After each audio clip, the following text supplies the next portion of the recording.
করুন আমিন। এবং সামনে যেহেতু কবর আসতেছে, যে কোনো সময় যে কারো মৃত্যু হতে পারে, এই জন্য আমরা প্রতিটা সময় সেই কবরে যাওয়ার পূর্বক্ষণে আমরা যেন আমাদের নিজেদের আমলগুলো তৈরি করতে পারি। আল্লাহ তাআলা আমাদেরকে তৌফিক দান করুন আমিন। প্রথমত মৃত্যু কি এবং কেন আমি আলোচনা করেছি। দ্বিতীয়, মৃত্যু 6টি জগৎ, সেটাও আলোচনা করেছি। তৃতীয়ত আমরা আলোচনা করছি মৃত্যুর প্রস্তুতি, মৃত্যুর জন্য কিভাবে প্রস্তুতি গ্রহণ করতে হবে। এরপর আমরা আলোচনা করছি মুমিনদের মৃত্যুকালীন সময় কি অবস্থা হয়। তো এটাই একটু বাকি আছে, সেটাও আজকে আমরা করব ইনশাআল্লাহ।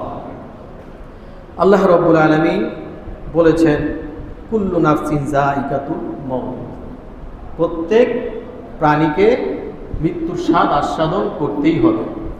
এটা কার কথা? আল্লাহ তাআলার কথা। সুম্মা ইলাইনা তুরজাউন, আর তোমাদের সকলকে আমার কাছে ফিরে আসতে হবে। এটা কি শুধু কথার কথা নাকি এটা আল্লাহ তাআলার কথা সত্য?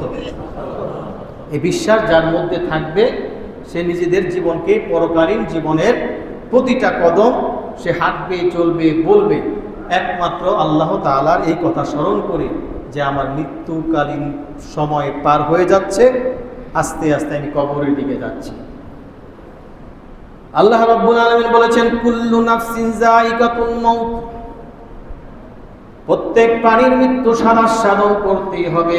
এটা কি শুধু আমার কথা না, আল্লাহর কথা। সবাই বলেন আল্লাহ তাআলা বলেছেন কুল ইন্নাল মাউতাল্লাযী তাফিররুনা মিনহু ফাইন্নাহু মুলাকীকুম সুম্মা তুরাদ্দু ইলা আলিমিল গায়বি ওয়াশ শাহাদাতি ফায়ুনাব্বিউকুম বিমা কুনতুম তা'মালুন। সূরা আল-জুমার 8 নম্বর আয়াত আল্লাহ বলেছেন, হে নবী আপনি বলে দিন ইন্নাল মাউতাল্লাযী তাফিররু মিনহু, তারা যেন মৃত্যু থেকে যদি কেউ পলায়ন করতে চায়, তারা কেউ মৃত্যু থেকে পলায়ন করতে পারবে না।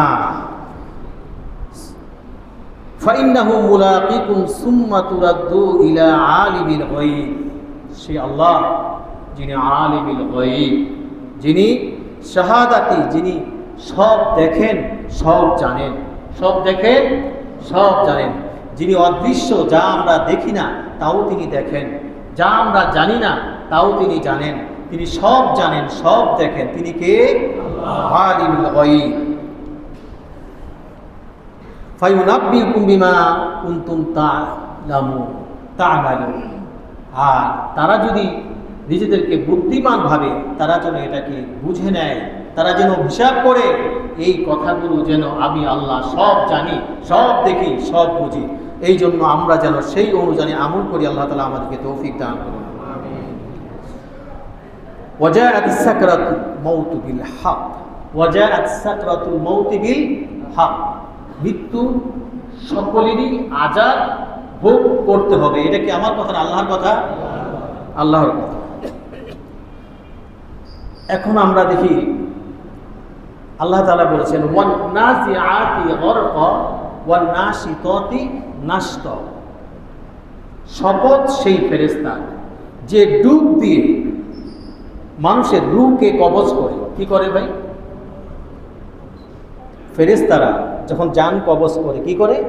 ডুব দেয়। আমি আসতেছি সেই আলোচনায়। আবার যখন ওই সমস্ত ফেরেশতাদেরকে কথা বলা হয়, যখন তারা আচ্ছা একটু করি, আমার যারা নাকি আযাব ভোগ করবে তাদের কথা বলে প্রথমে আমরা গত সপ্তাহে যেটুকু বাকি ছিল এটুকু একটু করে নিই, তাহলে জিনিসটা বুঝতে আপনাদের সমস্যা হয়ে যাবে। যখন নাকি ফেরেশতারা, আসলে অনেকে আসে নাই তো, এই যে তাদেরও আলোচনাটা শোনা দরকার আছে, এই জন্য আমি আলোচনা একটু চাচ্ছি যে একটু ওই জায়গাটা পরে নিতে, কিন্তু এখন তো আর সময় অপেক্ষা করা যাবে না। হ্যাঁ, প্রথম কথা হলো আমি একটা কথা বলেছিলাম গত সপ্তাহে, বাকি ছিল, সেটা হলো দেহ ও রুহের বিচ্ছেদ। মৃত্যুটা কাকে বলা হয়? সবাই বলেন। দেহ যা দেখা যায়, গত সপ্তাহে বলেছি, আবারও বলছি, দেহ যা দেখা যায়, এমনকি আমরা যা সরাসরি চোখ দিয়ে দেখি আর যা দেখতে পাই না, যা শরীরের ভিতরে আছে, ডাক্তার চিকিৎসা করলে সেইগুলো বের করা যাবে। করা যাবে না ভাই? তাহলে সেইগুলো বস্তুগুলো সব ইচ্ছা করলে আমরা দেখতে পারি এবং ওই নামগুলোও জানতে পারি। কিন্তু রূহ যা দেখা যায় না, তা কোনো ডাক্তারও দেখতে পায় না, আমরাও দেখতে পাই না। যেমনই আমরা দেখতে পাই না আল্লাহ সুবহানাহু ওয়া তাআলাকে, যেমনই আমরা দেখতে পাই না জিন জাতিকে, যেমনই আমরা দেখতে পাই না ফেরেশতাদেরকে, যেমনই আমরা দেখতে পাই না আমার ভিতরে কি আছে, দেখা যায়? আমি কারোর উপর ভিতরে ভিতরে গালাগালি করলাম, দেখানো যায়? আমি রাগ করলাম, দেখানো যায়? ক্রোধ, হিংসা, বিদ্বেষ দেখানো যায়? দেখানো যায় না। এই যে দেখানো যায় না, এই জিনিসটার সাথে সম্পর্ক কিসের? গত সপ্তাহে বলেছি, এইটার সাথে কিসের সম্পর্ক? রূহের সাথে সম্পর্ক। বলেছিলাম একদিকে আমরা মানুষ মারা গেলে তার জন্য আমরা মানুষেরা তার জানাজা পড়াই, তার লাশের দাফন করাই, কবরস্থ করি, তার সমস্ত ব্যবস্থা করি। বস্তুবাদী মানুষেরাই সেই কাজগুলা করে। আর যেটা দেখা যায় না সেই কাজগুলা কারা করে? ফেরেশতারা। হ্যাঁ, আলহামদুলিল্লাহ, এবার আপনাদের মনে আছে। যেই কাজগুলো দেখা যায় না, এই যে ফেরেশতারা প্রশ্ন করতেছেন, জবাব দিতেছেন, আল্লাহ তাআলার কাছে নিয়ে যাচ্ছেন, গত সপ্তাহে এটা বলেছি না ভাই? হ্যাঁ, এই যে নিয়ে যাচ্ছেন, তারপরে এই যে আবার মাটির মধ্যে, মাটির মানুষ, তাদেরকে মাটিতেই তারা রেখে যাচ্ছেন। তাহলে এই রেখে যাওয়াটা আমরা দেখি না। কবর এই যে এখানে আছে, এই কবরের মধ্যে যারা আছে, কবরের আযাব আমরা দেখতে পাই? কেউ দেখতে পাই? আমরা যখন স্বপ্নে দেখি, স্বপ্নের ভিতরে যে আযাব ভোগ করি, সেটা কি দেখতে পাই? পাশের যে আপনার সাথে বসা, সেও কি দেখতে পায় বা শুনতে পায়? কিন্তু সে দেখতেছে, সে শুনতেছে, সে অনুভব করতেছে। একটু ভালো মতো বুঝেন, সে দেখতেছে, সে শুনতেছে, সে অনুভব করতেছে। সে কোন চোখ দিয়ে দেখে? স্বপ্নের মধ্যে আমরা কোন চোখ দিয়ে দেখি? মনের চোখ দিয়ে দেখি, রুহের চোখ দিয়ে দেখি। সুবহানাল্লাহ জোরে বলেন। আমরা স্বপ্নে শুনি কোন কান দিয়ে শুনি? মনের কান দিয়ে শুনি। আমরা চিন্তা ভাবনা করি এই মস্তিষ্ক দিয়ে নাকি রুহের মস্তিষ্ক দিয়ে? সুবহানাল্লাহ জোরে বলেন। ঠিক কবরে যখন যাবেন, তখন আপনি শুনবেন, আপনি দেখবেন, আপনি আযাব ভোগ করবেন, আপনি শান্তি ভোগ করবেন। কি দিয়ে করবেন এটা? সবাই বলেন। তখন রুহের চোখ দিয়ে শুনবেন, রুহের কান দিয়ে শুনবেন, রুহের মস্তিষ্ক দিয়ে আপনি সেটা শুনবেন। এই জন্য কবরের আযাব হয় কিসের উপর? শরীরের উপর না রুহের উপর? এখানে মতবিরোধ আছে, এখানে মতবিরোধ আছে। এখানে যদি আবারও জীবিত করা হয়, তাহলে জীবন হয়ে যায় তিনটা, কিন্তু কোরআনে কারীম বলছে দুইবার জীবন, দুইবার মৃত্যু। আমি গত সপ্তাহে বলেছিলাম আপনাদেরকে, আমি এমন একটা আলোচনা করব যে সম্পর্কে আমাদের আসলে সঠিকভাবে আমরা বুঝি না। আল্লাহ চাইলে সব কিছু পারেন। আল্লাহর জন্য এই শরীর আযাব দেওয়ার জন্য শরীরের প্রয়োজন নাই। একটা উদাহরণ দিই, আপনাকে একটা আগুনের মধ্যে ফেলে দেওয়া হচ্ছে বা পেটানো হচ্ছে, আপনি ব্যথা পাবেন না? কথা তো বলে না কেউ। আপনার শরীরের মধ্যে কেউ আঘাত করতেছে, আপনি ব্যথা পাবেন না? বা আপনাকে যদি আগুনের মধ্যে পড়ে যায়, আমরা আগুনে, আমার শরীর ঝলসে যাবে না? আপনি কষ্ট পাবেন কিনা?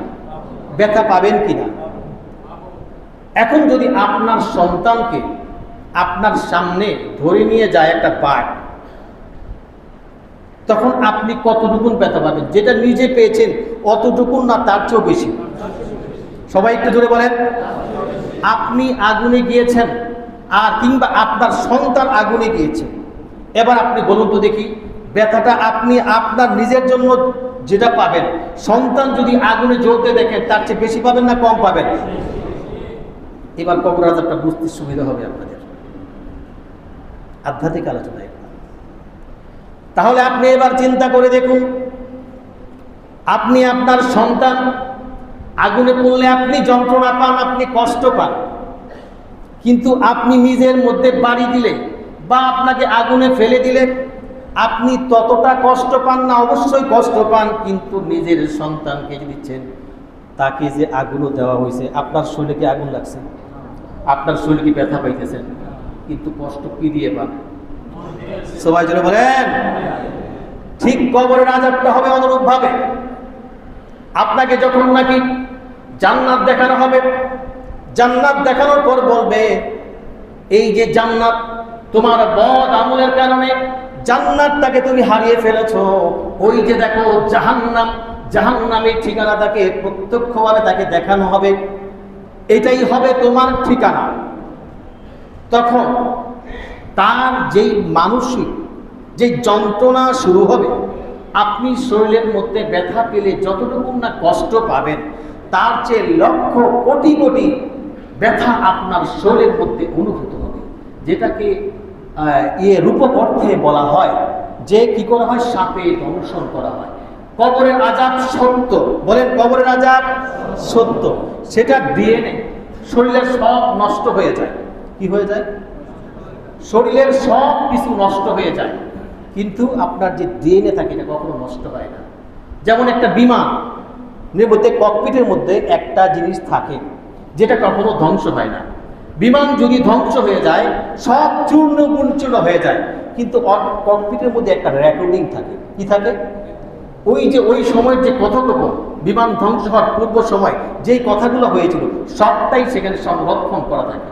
এই জন্য বিমান যদি সমুদ্রের তলদেশেও ডুবে যায়, সেখান থেকে ওই যে ওই জিনিসটা তারা যদি বের করতে পারে, তারা জানতে পারে বিমান দুর্ঘটনার কারণ কি।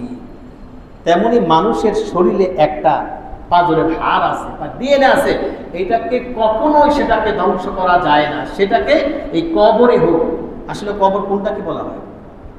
আমরা কবর মনে করি এই যেখানে সবাই শুয়ে আছে, এখানে আযাব হচ্ছে। আসলে এখানে আযাব হচ্ছে? আযাবটা এখানে। আল্লাহ কোথায় আযাব দিচ্ছে? এটা আল্লাহ তাআলা। কারণ এই আযাব যদি এখানে হয়, তাহলে তো পাশের মানুষ সেই আযাবে জান্নাতেও জ্বলবে। এখন আল্লাহ তাআলা ইচ্ছা করলে এখানেও জ্বলাইতে পারে। কথা কি বুঝতেছেন ভাই? বেশ লেগে যাচ্ছে না তো? আমি দলিল দিব আপনাদের, অনেক দলিল আছে আলহামদুলিল্লাহ।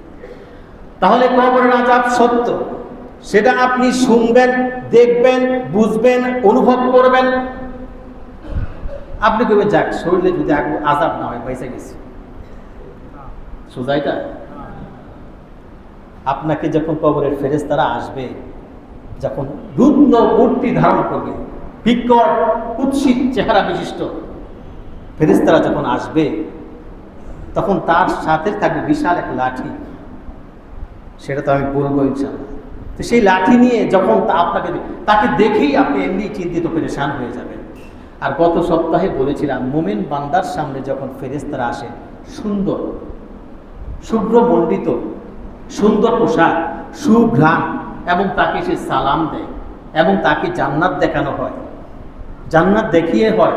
তারপর তার ঠিকানা জান্নাতে, তার ঠিকানাও দেখানো হয়। এরপর বলা হয় বান্দা তুমি বের হয়ে যাও। তখন বান্দা আস্তে করে তার এই দেহ নামক খাঁচা, বলেন দেহটা একটা কি মানে বাহন, বলেন কি বাহন। আপনি যে এক দেশ থেকে আরেক দিকে যান, এই বিমানে চলে যান, বিমানের সাথে যতক্ষণ ছিলেন সেটা আপনার ছিল শুধু। সেই বিমান থেকে যখন নেমে যান, এই বাহনের আর তখন কোনো প্রয়োজন হয় না, তখন আপনি অন্য কোনো বাহনে উঠেন। ঠিক কবরে আপনাকে আল্লাহ কোন বাহনে উঠাবেন এটা আল্লাহ তাআলাই ভালো জানেন। এই বিষয়ে আল্লাহ এমন আছে, যদি শরীরের মধ্যে শরীর তৈরি করে দেন ব্যথা পাওয়ার জন্য, আল্লাহ